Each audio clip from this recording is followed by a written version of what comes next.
C'est le président Macron qui a suggéré à Touadéra de demander des armes à Poutine.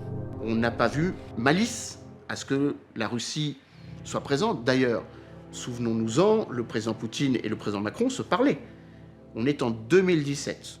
Tout allait très bien entre la France et la Russie, malgré l'annexion illégale de la Crimée, malgré déjà la présence des petits hommes verts de Wagner en Syrie et en Crimée. Donc peut-être est-ce de la naïveté ou de la fausse candeur, mais nous avons laissé passer les Russes en disant « les Russes ne sont pas là pour nous remplacer, les Russes sont là parce que nous ne pouvons plus y être ». Sur le moment, rien ne laissait présager que la Russie allait nous faire un coup de poignard dans le dos pour dénigrer notre présence en Centrafrique comme ailleurs.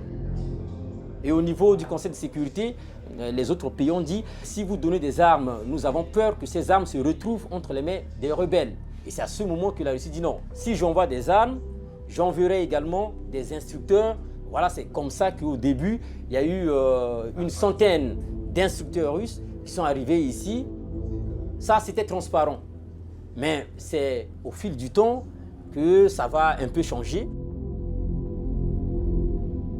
Selon Brice Dangou, des instructeurs et des armes russes sont arrivés pour la première fois en République centrafricaine en 2018, avec l'accord du Conseil de sécurité de l'ONU. Leur objectif était de former l'armée nationale avec les forces françaises et européennes.